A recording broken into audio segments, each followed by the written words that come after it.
Hi, everyone. It's Jeff Fisher from High School Football America, and I'm joined today by Vito Campanile, the head coach at Bergen Catholic in northern New Jersey. And you know, this Pennsylvania boy knows a thing or two about the good football being played in northern New Jersey. You may recognize his last name. His brother was the head coach, built BC back into a power, and they've spent a lot of time in the High School Football America 100 over the past 5-6 years. Number one in the state last year, coach, and number 31 in the High School Football America 100. We welcome you in here. Looking forward to the chat. Going to do a little look back and then a little look forward. I appreciate you having me on, Jeff. It's great to be here. Great to get back to some football too. Yeah, and you know, I'm trying to get myself past the question of what was COVID like and playing during COVID. So here's the first new question I'm going to ask. How rewarding was it for you, for the staff, for the kids, for the program to get through last year the way you did? You know, only one loss, a heartbreaking loss to the arch rival. But tell me a little bit about the reward as you look back on what last year was, which is, as everybody says, was not normal. Right. I just think overcoming adversity is the biggest part of high school sports, the biggest part of high school football. And I think just having a team that was as cohesive as they were, and they never flinched, they never questioned anything that was going on. And, you know, we as you said, we took a tough loss, but we also really dealt with on a weekly basis, really not knowing. We had one game canceled at kickoff. Yes. Right before the Star Spangled Banner, we actually people came out on the field and canceled our game. So our kids were very responsive to what they had to deal with. And I couldn't be more proud of what they've done. And it was certainly unique. It was a roller coaster ride, to say the least. Yeah, there's no doubt about that. And before we move off of the topic, I've been trying to get, you know, every coach I interview to talk about the kids, because I think, you know, these days, you know, everybody, well, at least older generations like myself, oh, those kids these days and all that. But, you know, we knew the coaches were going to be fine, right? You guys work within systems, but give some props to some of the kids, and maybe by name some of the kids on the program that really showed some leadership through some very unusual times that nobody had a roadmap for. Right. There's a couple things that went on there. One thing that we dealt with, Ty Malone, who's an all high school All-American football player, had an unbelievable career for us. He tore his ACL in week 2. We lost him for the season, and I'll just always remember Ty as a kid, that he never got despondent about that. Even when he wasn't on the field, he kind of became an extension of the coaching staff. And our defensive line was a tremendous unit last year, and just the way that Ty responded to his injury really helped a lot of the young guys cultivate their leadership and develop them as players. And they really were a tremendous unit throughout the season. And I'll always be grateful to our seniors, the entire unit, how they responded on a weekly basis to what we were dealt last year. Now, before we look ahead, I mentioned at the top that the last name sounds familiar. Your brother, the head coach there, as I said, really brought BC back and put you guys on that national map, traveling to California. I remember talking to nuns out there against Modern Day and all that. And I was just curious. I'm sure there was no hesitancy of taking the job, but you had some big shoes to fill there, including your brother's. Tell me your brother's shoes. Tell me a little bit about the conversation maybe with him, and how much pressure you may or may not have felt coming in there at BC and taking over for a job that he had done so well. Right. Yeah. Well, I think, one, he's my best friend in the world. We talk on a daily basis. We shared a room for about 21 years. So we definitely know each other pretty well. We have a big family, so my brother Anthony coaches for the Dolphins. My brother Nick is now the head coach at DePaul Catholic. And my father was the head coach at Paramus Catholic for 12 years. So we understand that, we really are a football family. And I think that just the fact that I really think we have very similar views on what it takes to develop a program. And more importantly, I think that we understand the relationship side of coaching high school football players. So I think it was an added benefit for me to know that, one, the integrity of the guy that was here before, and two, the like-minded value structure that we're trying to incorporate into every kid within our program. So to me, it was really an added benefit in many ways to follow him up. And as there's not too many people in the world I respect more than none. So I couldn't be more proud of everything he's accomplished and what he continues to accomplish at the college level. Yeah, he's been a longtime friend of ours, and we appreciate that. We appreciate that you're a friend as well. And I was going to ask you at the end about the family and have a little fun, but why don't we just kind of dovetail off of that? I mean, tell me a little bit. I mean, do we ever have X's and O's breaking out at the Thanksgiving table on napkins or anything like that? Where does all, You where know, these days, we don't get together a whole lot on Thanksgiving. We have to go to the in-laws because most guys are. Anthony's coaching the NFL and the NCAA, so yeah. and Nikki's usually getting ready for a state playoff games. But my father will be the first to tell you my sister is by far the best athlete in the family. So that's always put over our head. She was an all-state volleyball player at Bergen Catholic back in the day. But no, we do obviously get together when we talk football. I wish it was a little bit more, but we certainly, it's great to have guys to bounce ideas off of and collaborate on a lot of the stuff that we're thinking.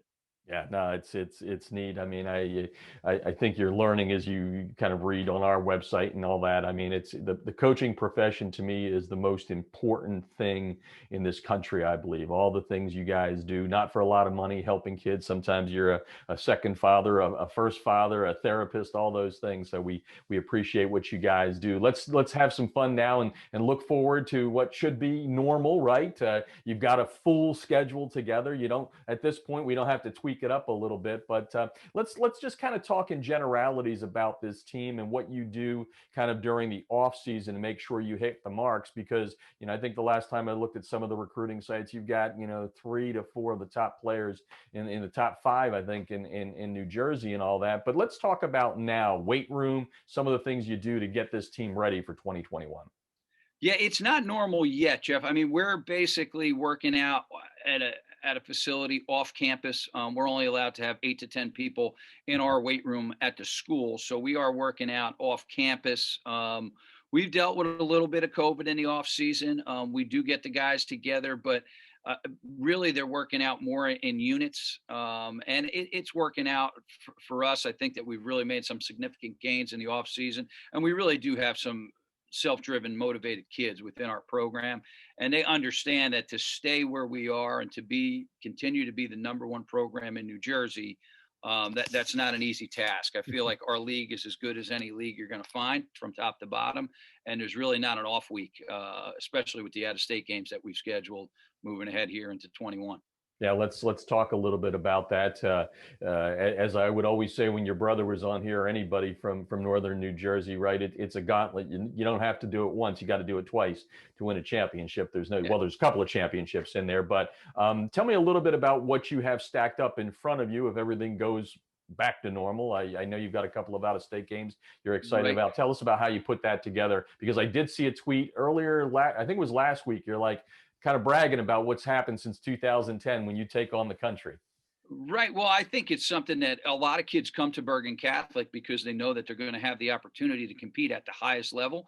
And we really take a lot of pride in that. We definitely want to go out and we want to make sure that we're going to give the kids the opportunity to play at the highest level of football and to compete at the highest level of football. And we've done a pretty good job of that. We do have 20 out of state wins at this point, and we definitely have a tiger by the tail at the end of August, playing Archbishop Hoban out in Akron. And Coach Terrell's done an amazing job with that program. I mean, his record and their accolades speak for themselves. But we'll certainly look forward to getting out to Akron and having the opportunity to compete against one of, if not the best programs in Ohio. And, we take a lot of pride in New Jersey football, and we know that those guys take a great deal of pride in Ohio football. Yeah, and you got a team in Delaware too. Not a lot of talk about Delaware, but I do know you've got one of the better teams out there that you've got on the schedule Yeah, as well. 100%. So then we come home the next week and we'll play Smyrna, Delaware, who's done an amazing job. They're continuously a top 5 program in their state. And again, it's just the opportunity, and going back to back with those two teams, I think it really, one, it prepares us for the Big North schedule, the slate that we're going to follow up with in September. And two, it really gives us the opportunity to give the guys that come here the opportunity to play the best competition possible. I think in October, the last time I chatted with anybody from the Big North, it was Rich Hansen, who of course is now retired as the HC there.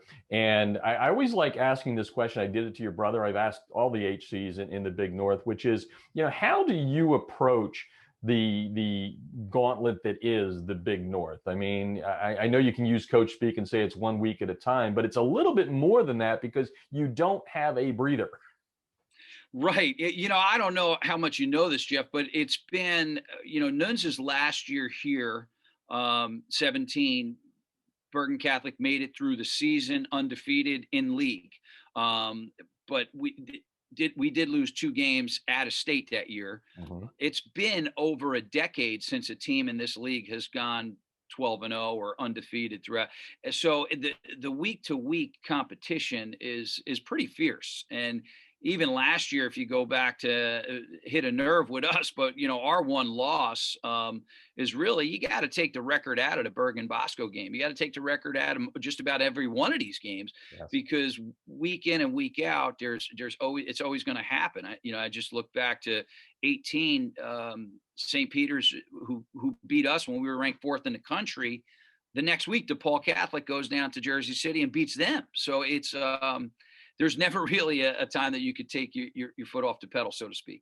Yeah, and by the way, my algorithm, and I mean this in a polite hates you guys because, like you said, that could happen any other week, and it always tosses up and down. But as I tell people, because you guys remain to be highly ranked, it's because it is so good. The quality of competition and who you play and the strength of schedule, that all comes into play. I mentioned you've got a lot of, the class of 22 is deep for you guys, right? You've got a lot of talent coming back. Young man, your quarterback just announced his verbal commitment to Notre Dame. Talk a little bit about the kids by name. Who are some of these kids that you expect to, handle some good things during the off season to get ready for that end of August start to the season? Right. Well, I think Stevie obviously has done an amazing job in leading our team. He does a great job from a work perspective, and he's really takes a professional approach to football. But the thing I'm pretty excited about, we do have 18 starters coming back from last year, and I think that that's really unique in this program, and it's unique in this conference. So I think that does give us some really good leadership and lead in the way. And obviously, DJ Samuels is going to be a junior next year, but was the only kid in New Jersey to be consensus first team All-State as a sophomore. And he actually tied the school sack record in just 5 games last year. So DJ's a heck of a player. I think our defensive line stacks up really strongly against some formidable opponents, but definitely we have the strength of our team, I would say, would be in our defensive line. And just the fact that we have that many guys that have contributed already coming back, it is really, I think, speaks volumes to my staff and the amount of work that they've put in developing our guys. And we've already started loading stuff in for the algorithm and all that. And, without giving anything away, because of those returners and because of the performance last year, you're going to be pretty high there, which leads me to the question of the bullseye that puts on you. Obviously, you like the fact that you've been able to perform on the national stage and all that. So is the drive for a league championship, a state championship, and a possible mythical national championship you address as a staff, or is it something you push to the back and say, guys, this really is 1 week at a time? Yeah, so to answer your question, Jeff, I think that definitely, to me, it's a slippery slope. That's a dangerous one, right? Because kids are kids. And I think that, again, to go back to 18, I just remember being number 4 in the country after beating Grayson down in Georgia. And I think kids start thinking there's something they're not. I really feel this, and to steal, Joe Mamone said this to me a couple weeks ago. I feel very strongly that if you took about the top 400 teams in the country, they're within 1 to 2 touchdowns difference, right? And I feel really strongly that 5 or 6 of the top 400 teams in the country are on our schedule, maybe more than that. So I think that week in, week out, not to sound cliche, but you can't look past anything. You have to be prepared to play, and you have to be ready to go. You just take Seton Hall Prep, has beaten St. Peter's as number 1 in New Jersey at one point this year. And last year, St. Joe's Regional was number 1 in New Jersey, and they beat both of those guys. So there's really not a week that you could say, okay, take a deep breath, rest somebody.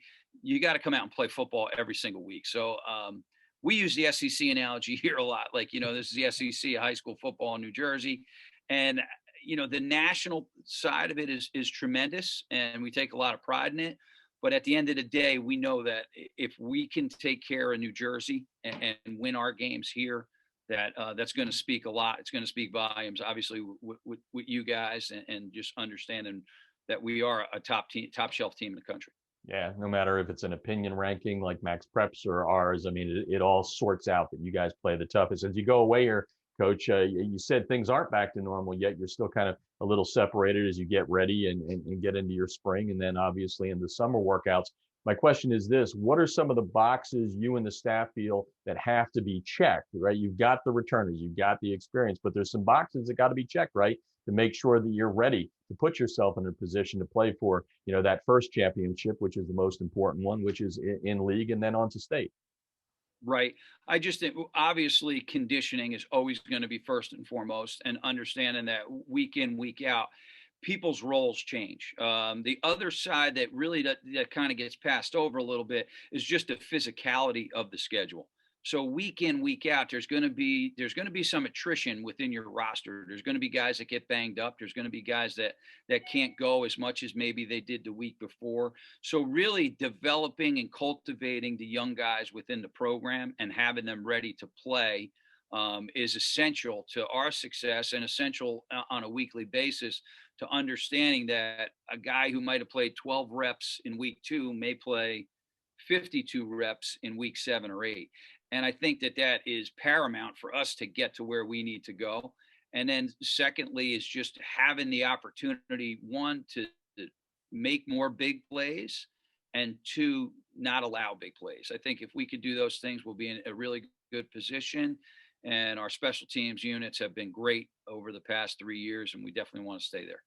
Well, the gauntlet that is Northern New Jersey with a tough national schedule, that physicality comes into play a lot. Coach, we just really appreciate you taking the time to join us. Appreciate what your entire family does for the coaching profession and for kids out there. Thanks for joining us, and we look forward to seeing what 2021 looks like for the Crusaders. Jeff, you guys do an awesome job. I love following you guys every week, so I really appreciate you having me on. It means a lot to us. Thank you. Thank you.